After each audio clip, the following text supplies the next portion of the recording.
from Greater Sandton and beyond. Get ready for the Sandton Times Hour with your host, Alexander. Ladies and gentlemen, everyone in between and beyond, welcome to the Sandton Times Hour. Of course, also available on all leading digital audio channels. It's edition 158. It's week 20 of 2024, and I welcome you to this week's show. If you'd like to get in touch, you can send through your questions or your comments. Of course, feedback is also always welcome. You can get in touch on editor@sandtontimes.co.za or connect on social media @Sandton Times or visit the website www.sandtontimes.co.za. A very special welcome to everyone listening for the very first time, as well as our long-established listenership, the Sandton Times Nation. If you're in Johannesburg or Pretoria, across South Africa, or anywhere else in the world, if you're listening online or on air, wherever you are, I'm happy to report that all is well in Sandton land for another week. Vincenzo, of course, joins me behind the mixing desk again, making it all possible and making sure that we all sound tip-top and you can hear us loud and clear. And yes, I've started readjusting since my return from Spain and Dubai. It always takes a little bit of time, and I think the longer you're away, the longer it takes you to recalibrate. And recalibration can mean so many different things. I know for me, it was adjusting to the ways of Johannesburg.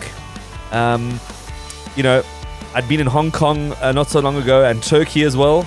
And I can tell you right now, I wasn't too worried about walking around late at night with my cell phone, with my wallet. You come back to Johannesburg and you have to start thinking about these things again. And WhatsApping family members saying, are you safe? Are you arrived? Are you there? Let me know when you get there. I mean, it is actually a little bit abnormal, to be quite honest. Having seen it now across many different parts of the world, I realize that we do live an abnormal life here. And I think that's been the biggest readjustment of all. But I am going to be working on some dedicated shows behind the scenes on this. And we're going to be chatting about the experiences, some of the insights from these trips. And I encourage you to do some armchair traveling with me when we do these episodes, because I think it's going to be very interesting for you. And I think there's going to be some really interesting things to take away from that. Also, as we move into a new year for the Sandton Times Hour, we'll be playing with the format a bit. So don't feel too disjointed, but it's always good to keep things fresh. And of course, the show is forever expanding and forever growing. And that's part of the process, is that things are going to get shuffled around. So, who are we talking to this week? Joining me in the bit is an author and investigative journalist to take us behind the scenes of one of South Africa's elite crime-fighting units. And this is going to be a fascinating discussion, so stick around for that. Then there's a new mini-series that sheds light on some of the scandals that have rocked mostly South Africa's private boys' schools, and the full conversation coming up later on in the show. And finally, I catch up with an international award-winning journalist to chat about her new investigative show, parts of it shot in South Africa, and that's going to be hitting our TV screens in the coming week. All this and more coming up in the next hour. The best of Sandton and beyond. You're listening to the Sandton Times Hour. Well, it's my pleasure to welcome to the Sandton Times Hour an author and investigative journalist, Coetzer, who has released a book called Hunting with the Hawks, the Untold Stories from the elite South African crime-fighting unit. Graham joins me on the line right now. So, Graham, without further ado, welcome to the Sandton Times Hour. Thanks a million for having me. Graham, it's good to have you on, and such an interesting book and such an interesting topic about a unit that probably many people don't know very much about. They've probably heard about them, but there is very little known about the Hawks. So for those people who are not familiar with this particular crime-fighting unit, who are they and what do they do? So the Hawks were established as a specialized unit within the bigger South African Police Service. Their full title is actually the Directorate for Priority Crime Investigation. And that's really what they do, Alex. They specialize in priority crimes. So anything that the police or the Minister of Police deem a priority crime, it's their mandate to look after and go for those crimes. The DPCI, is that sort of like the equivalent to the FBI in the United States? I mean, how would they measure up with international crime-fighting units that people would know? Look, I think it's close to something like that. Of course, the FBI looks at state and federal sort of laws in the states, which is slightly different to how South Africa works. But they are a specialist unit. You can think of them as the kind of FBI for South Africa. Most of the Hawks members, for instance, would not wear police uniforms. They don't often drive around in marked police vehicles. They are seasoned detectives and police members who all specialize in various fields. Of course, their sort of main focus being serious corruption cases, serious organized crime, which is a massive problem in South Africa at the moment, and then serious violent crimes. You've said it's a huge animal to tackle in terms of crime in South Africa. How big is this unit? I mean, are we talking about a few hundred people, a few thousand people? I mean, are they even big enough to be able to deal with the crime levels that South Africa has? I think one of the main issues in South Africa at the moment is that the police are understaffed. We don't have enough people. We don't have enough resources. So are they big enough? I don't think so. Personally, it's a tough job out there. They don't. And for those who are really trying, and that's what my book was about, as members within that unit that are really trying their best, I think it's an uphill battle. And that's why I feel like they deserve some credit.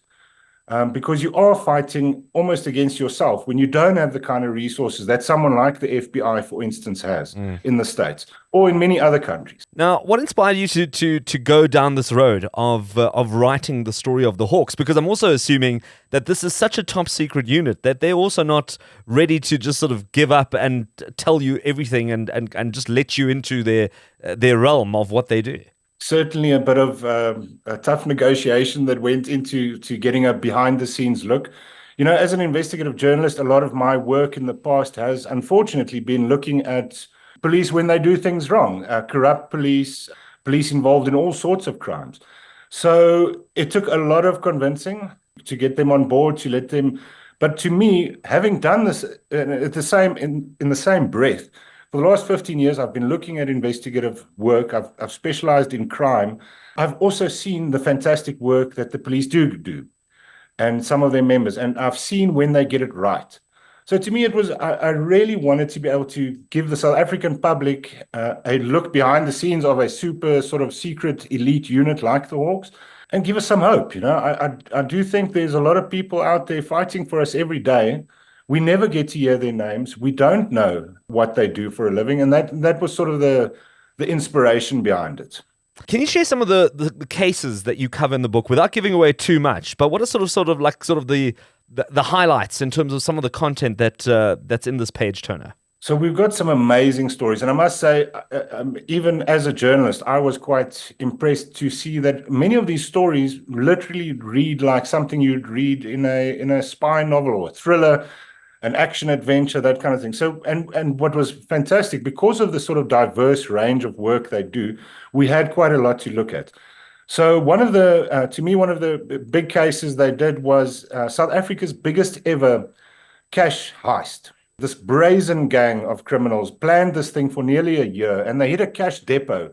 Those are the depots where cash in transit vans, when they're moving between banks and businesses where they pick up lots of cash, a lot of that gets stored. It doesn't often goes directly to a bank or directly to a business. So when they're storing it overnight, it's in a huge secure facility called the cash depot. And this gang went in there with this insane plan. They had a few people dressed up as police members, got them to open up the doors late at night, pretending to be police looking at a criminal case.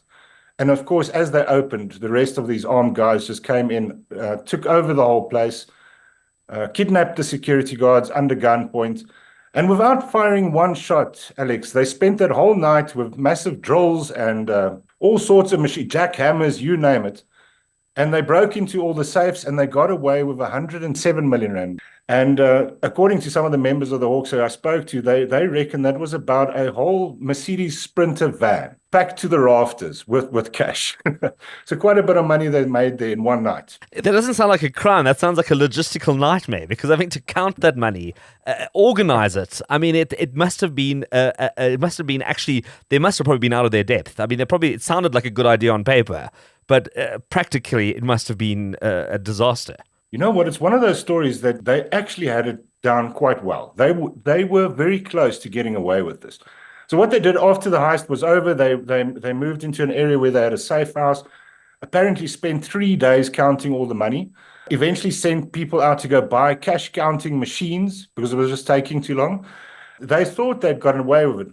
And the reason why, and this is why I really chose the story, except for the fact that it was sort of the biggest heist, was the policeman who responded was on their side. He was a kingpin within the syndicate. So they'd planned this so that on the day that the heist happened, this policeman would be on duty, of course, and he would be the man in charge of the crime scene. He'd be the guy opening the docket. He'd be taking the A1 statement, which is sort of the first statement, witness statements, all of that. So you can imagine you've gotten away with a perfect crime, and your buddy in the police is the person investigating this, able to do whatever he wants to in that docket and make this all, disappear very quickly. So what they didn't realize was that the provincial commissioner of the Hawks at the time had instructed some of his members to go pick up the docket and start investigating. And of course, that's where it starts unraveling for them. Well, I'm chatting to author and investigative journalist Graham Coetzer. We're talking about his new book, Hunting for the Hawks. We're going to take a quick break and more of this conversation right after this. The best of talk and music in 1 hour. This is the Sandton Times Hour. Africa's premium financial event is back. Join us at the Sandton Convention Centre from 20 to 22nd of May and access the latest innovations and insights from across the globe right here in Sandton. Gain insights from industry experts on navigating the markets through immersive learning and education. Don't miss out on this exclusive opportunity to invest in your future. Register today at events.financemagnates.com and claim your free ticket. You're listening to the Sandton Times Hour. So, Graham, in your opinion, what makes the Hawks the Hawks? Are they like the last line of defense when it comes to law enforcement? Alex, we really need a unit like the Hawks, but we need them to be resourced properly. We need people in there with the sort of skills that are needed to tackle the crime problem in South Africa. And unfortunately, I think we've got a long way to go in getting that right. But do we need them? We certainly do. These are the people that go after some of the most organized crime syndicates and the most dangerous criminals. So, yeah, we need them. They are that last line of defense. And without them, I think we'd be in even deeper trouble than we are right now. How do the Hawks go about selecting what cases they pursue? And then in turn, how did you decide, of all the cases that the Hawks are dealing with, which ones to put into this book and which ones to keep for another day?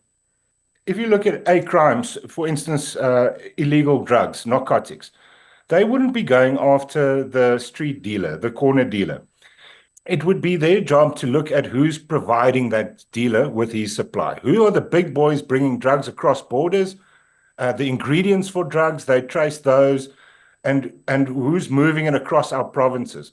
So it's always the kind of cases where they're going to get involved. They're looking at the sort of the bigger role players within crime. It's across board. If you take it for illegal mining, rhino horn smuggling, any of the cases they're looking at, that would always be the case. They're looking at the kingpins or the sort of senior people. Because, of course, it's one thing to arrest a low-level guy within a syndicate, but you're not going to stop the problem until you get to the higher-ups. So that's how they go about it. For me, I was looking at stories that I felt would be obviously very readable, would have a lot of drama involved, and there certainly wasn't a lack of that. Well, Graham, I mean, more of a personal question. You are an investigative journalist. What role does investigative journalism play in holding law enforcement accountable, but also uncovering the truth behind a lot of these high-profile criminals and sharing this information with the public who, in some instances, have given up on law enforcement in South Africa? I think it's a critical role that the media has to play there. You often hear, especially, and to me, it's quite a worrying trend, to be honest, on social media where they say, oh, mainstream media is feeding you lies. And you go look at the people telling you that, and you have to question their credibility. So for me as a journalist, the kind of work we're doing, especially in investigative journalism, there's a whole set of steps that we take when we're going to expose something. So firstly, I'd go and investigate myself. I try and back up the allegations that I have with any sort of documentary evidence, phone calls, WhatsApps, video if we can. I often go and do my own hidden camera sort of stuff to try and prove what I'm saying is, about someone. We've got an editorial team looking after that, questioning me. We go through a legal process, a legal vetting. So there's a lot of work that goes in behind the scenes for mainstream media. And sure, we do get it wrong. But I can promise you that when we're telling you, bringing this to you as the public, the idea is to warn you about a possible scam, about something in government going wrong, something in the police going wrong, and open it up, put that media spotlight on it. I think it's critical. If you look at something like state capture that happened recently, people often say to me, oh, but the media can't do anything. Well, I believe firmly that the media played a massive role in opening up this whole state capture thing. And I think if it wasn't stopped where it was pretty far down the line already, but if we didn't start uncovering it and didn't start putting those pieces together, because certain different media houses were finding different pieces of the puzzle, but no one had, it took a while for a bunch of brilliant journalists, some of who I know, to get together and put this whole and say, oh my word, this is actually a whole, it's a capture, it's a hijacking of a country. Unbelievable. Well, listen, if this whet your appetite and you're keen to read a little bit more, Hunting with the Hawks by Graham Coetzer, it's available in all good bookstores and, of course, also online. And, Graham, it's been such a pleasure to chat to you, and thank you for making the time to chat to us. Alex, thanks a million for having me, and to everyone out there listening. Connect with the Sandton Times. Email editor@sandtontimes.co.za. Every season is a fresh start. Fire up your wellness and join Virgin Active in May. You'll get 50% off fees over 3 months. Join on Premier with 25% off and gym at any club anytime for a year. Call 0860-GET-FIT or visit a club to get started. virginactive.co.za. T's and C's apply. Give your body the autumn it deserves. You're listening to the Sandton Times Hour.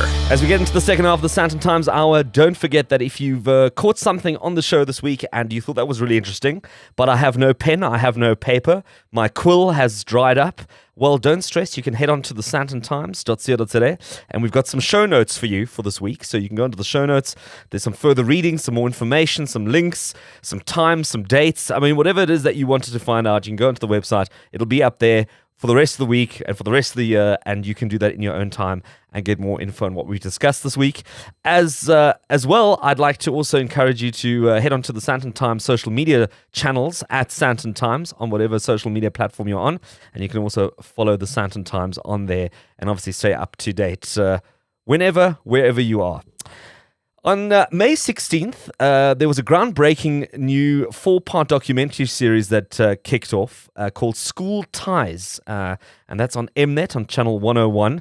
And it delves into the harrowing world of grooming and sexual abuse within some of South Africa's most prestigious, most high-profile boys' schools. And I think at this point, if you're listening with sort of a younger audience with you, or you have people in the car with you, or wherever it is that you're listening to this to, I'd like to just maybe heed a quick warning and say that this is probably going to be quite a mature conversation and probably requires some parental guidance, much like the topic does in general. It's all about parental guidance when it comes to this particular topic. And here to chat to me about this new show, if you've already started watching it, if you haven't started watching it, I'm sure there's not going to be too many spoilers, but director Richard Finn Gregory joins me on the line. And Richard, it's good to have you on the Sandton Times Hour.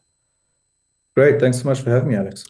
And a very interesting conversation in general, because I spent a little bit of time at boarding school. I kind of understand the environment. I kind of identify with sort of, some of the challenges and sort of the rituals and the culture and the prestige that has come with a lot of these schools. And isn't that almost sort of like the Achilles heel in all of this? Or isn't that legacy that a lot of these schools carry part of what has also brought about a lot of the secrecy and also a lot of the cover-up?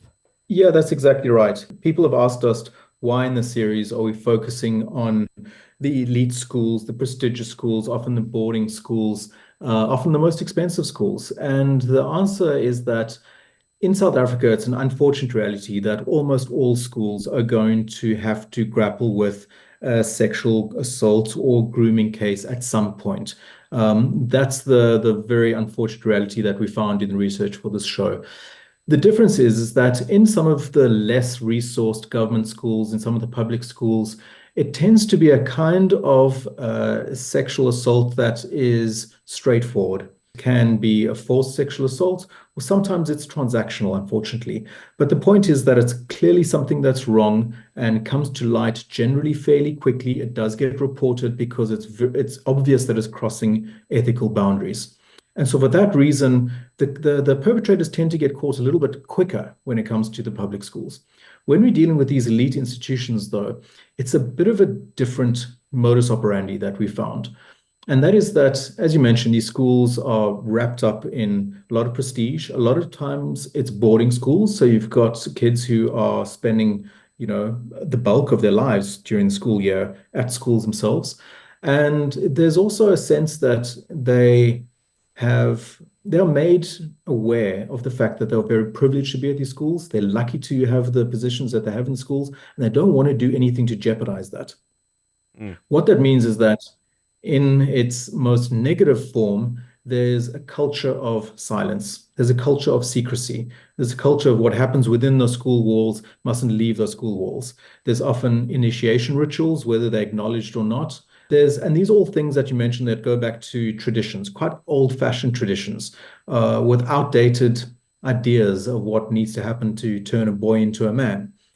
And the point is that where you've got these kind of environments, predators are able to thrive because you've got things like sometimes there's sexual contact between boys or between boys and teachers. Sometimes there's sports like water polo, which you only rarely get at some of the elite schools, where the coaches will use the cover of, training as such under the water to do things like grab boys' genitals and tell them that this is what's going to happen when they're in a rough game, for real.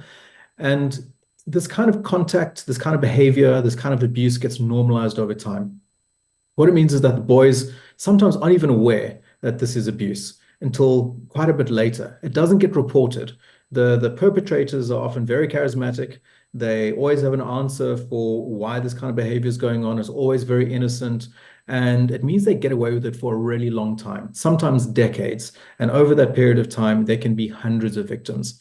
And that's why we wanted to focus on them, because there's a particular there's a particular pattern to the kind of sexual abuse that happens at these elite schools, and that's what we wanted to unpack. How have you structured these 4 episodes? Because I think in a prior discussion that I've heard you have, it was also not about sort of creating some sort of sensational 4-part series where it's the big expose like you would probably see in some British media, and the tabloids run with it on the front page. This has really been an exercise in trying to bridge that discussion, to get that conversation going about these issues, because most of the time the kids won't speak about it, but also the parents are oblivious to what's going on. Yeah, that's right. The way we structured it, the first 3 episodes, each episode focuses on a different incident that happened at a school. And the 4th episode ties all of the learnings together and sort of wraps it up into what we can learn about improving our systems to better protect the boys. And, when making this, the easy way to do it would be sensationalistic, as you say. The easy way to do it would be to scare parents into thinking there's predators in all of our schools, and it creates a sense of moral panic. That's certainly not what we wanted to do. And must also be clear, we're in no way trying to break these schools down. These are some of the finest schools in our country, and nobody's denying that. They give an amazing education to the boys, a very well-rounded, holistic education. What we're saying, though, is that these schools need to take a good look at themselves, where they've had incidents that they've needed to grapple with, and identify those parts of their culture and tradition which are healthy and which nurture the development of boys into well-rounded men, and which traditions and cultures are actually harmful, which are outdated, which involve things like toxic masculinity or normalization of sexual contact, and discard those. And if it can do that, these schools will be even better. I'm glad you also mentioned that this is also not necessarily something isolated just to private schools. I mean, our mainstream schools are also grappling with a pandemic of teenage girl pregnancies, which are also equally as harrowing. And it seems like there is a general concern in terms of predator behavior in the schooling environment. Telling a story like this, it comes with a lot of sensitivities, not sort of exposing too much, but still telling a story. How did you navigate putting this all together, getting the right people to speak, if they were prepared to speak at all? Look, it was a difficult task. Us as a production team, we found it difficult purely on a personal level. We were all parents. We all happen to be parents to boys, coincidentally. And so this is stuff that is quite close to home, We needed to go about it being aware that, again, we're not creating panic in the audience. We needed to make it informative. We need to make it something that empowers people with knowledge rather than just terrifies them. And so to that end, the unfortunate truth is we also had a number of different schools to choose from, to highlight. This has happened in almost all the schools that we investigated at some point in their history. So we spoke to various families of victims and survivors and asked who was of the mind that this would be beneficial to tell their story. We're very aware that the way our system works, when something like abuse happens in a school, the child will need to report it to a friend or a parent, first of all, then often a teacher, sometimes then a headmaster, sometimes then people from the Department of Education, from the police. If it goes to trial, there'll be court appearances. You can have to tell your story up to a dozen times. And each time you do that is re-traumatizing.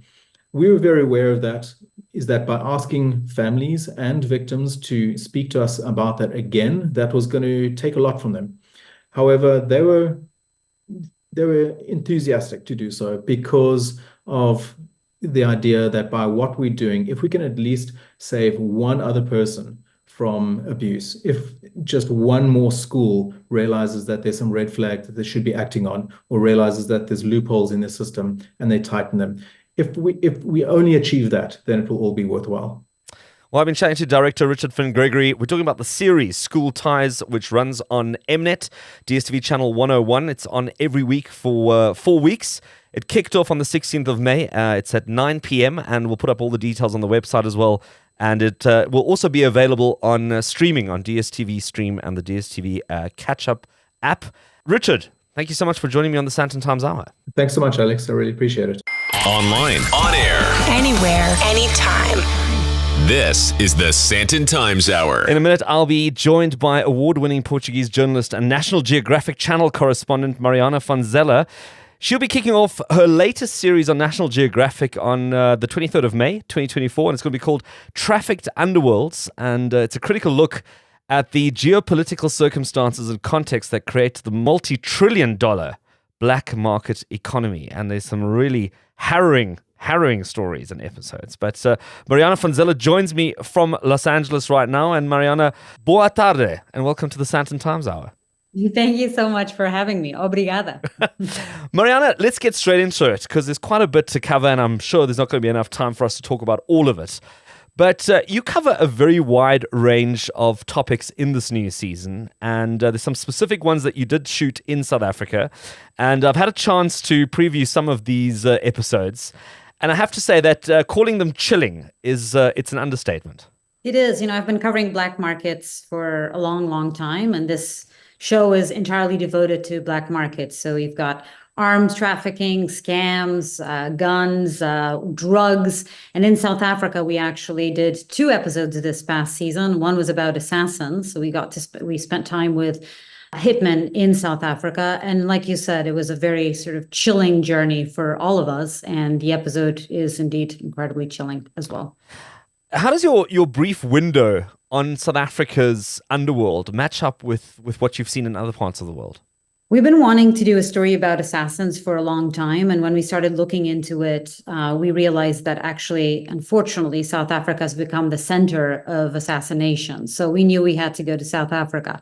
And I think for us, it was surprising that we were able to get the access that we did and actually spend time with assassins, corrupt policemen, middlemen, arms traffickers, men involved in the taxi business, which is one of the biggest centers of assassinations in South Africa. It's where most of these assassinations happen, but also with victims of these assassinations. And it was a really sort of harrowing look into what is happening in South Africa. And, it was depressing in many ways to see sort of the levels of corruption, the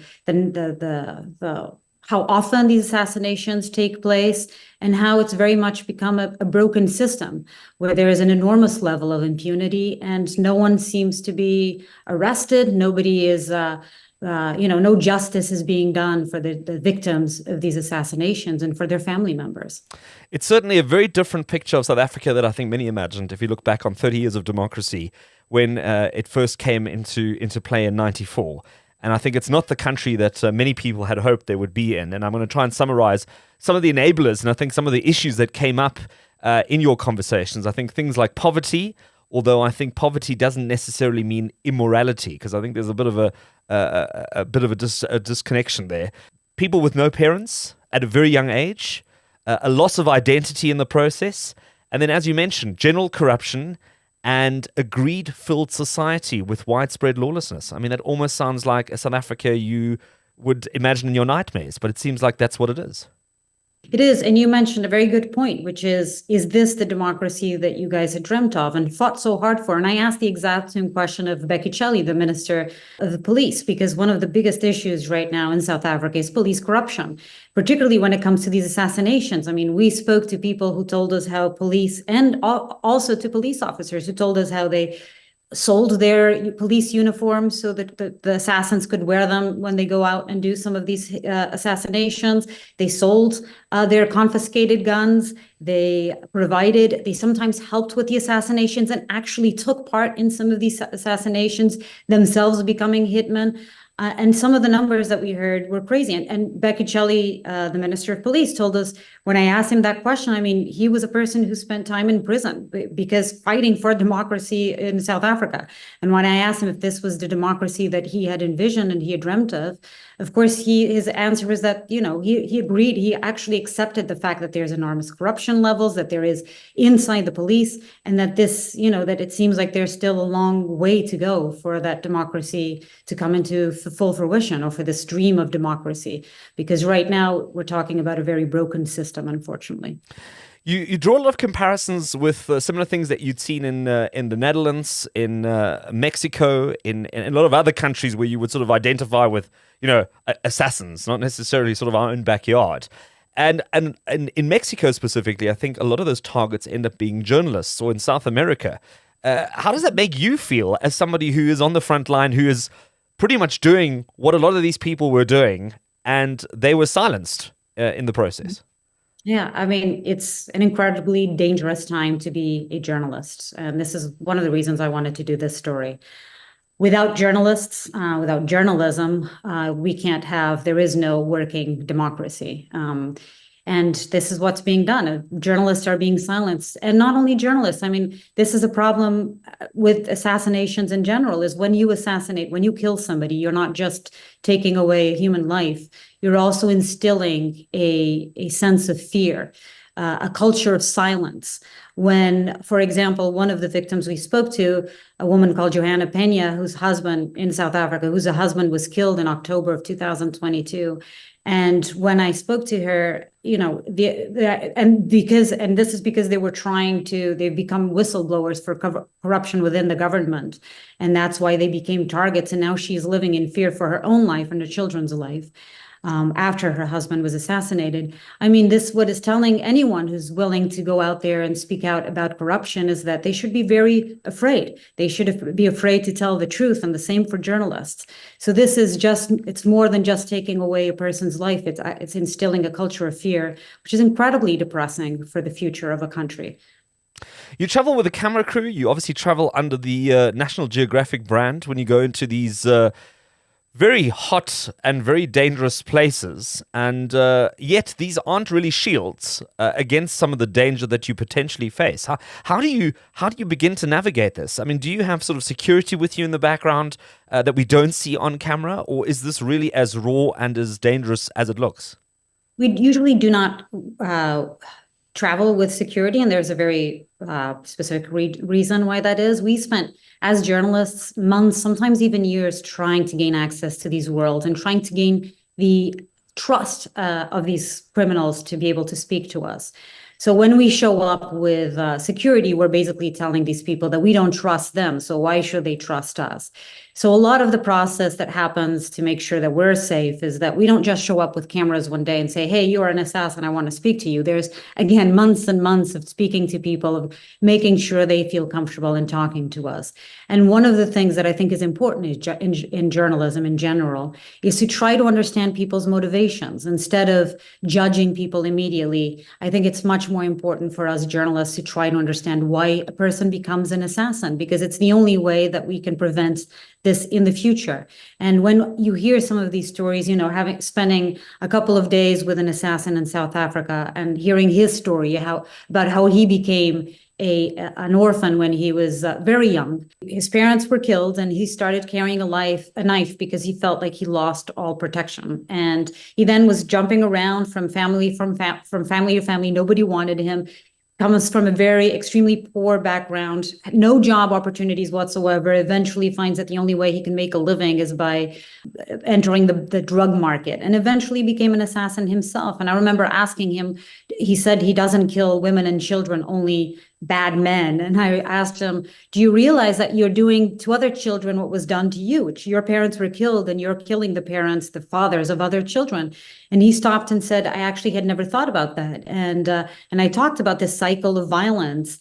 And at the end, he came up to me and said, this was a therapy session for me. I'd never thought about many of the points that you were brought up. And when I talk about killing bad people, I'm also talking about myself, because I'm fully aware that I'm a bad person. That's what he mentioned. But very often what I see in these black markets is that, what does bad mean? When you're a product of where you come from, you're a product of these broken systems. A lot of times, the people that I find myself talking to are more a product of broken systems than, themselves being bad people. Is he doing good things? Absolutely not. Do I condone what he does? 100% not. It's the worst of the worst crime you can do. You're taking away a person's life. But is it more interesting and relevant and important to understand the root causes of what takes a person to become an assassin? And should we be trying to fix those problems? And particularly, as societies, as governments, I think those are the people that should be held accountable,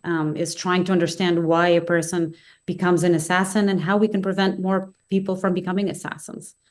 Well, we've got a big accountability moment happening at the end of this month, and we'll see how the country decides how they're going to vote and how they're going to decide how the things go forward. It's honestly not easy viewing, but especially if it's this close to home. But Trafficked Underworlds with Mariana van Zeller premieres on Thursday, 23 May at 9 p.m. on National Geographic on DStv 181. And Mariana, I thank you for your time. Obrigado. And I'm thrilled to have had you on the Sandton Times Hour to chat about this. It was great talking to you too. Thank you so much for having me. Right, that's all we have time for on the Sandton Times Hour this week, which is also available, as always, on podcasts on all major platforms, Apple, Amazon, Spotify, and other leading digital audio platforms. If you want to get in touch, you can email edit@sandtontimes.co.za or connect on social media at Sandton Times, or hop onto the website www.sandtontimes.co.za, and feel free to send through your questions, your comments, your thoughts, your feedback. All of those are welcome. And thank you to our guests who made the time to be on the show this week, and of course the teamwork that makes all of this happen behind the scenes and in front of the scenes. Thank you for listening, and we're going to do this all again next week.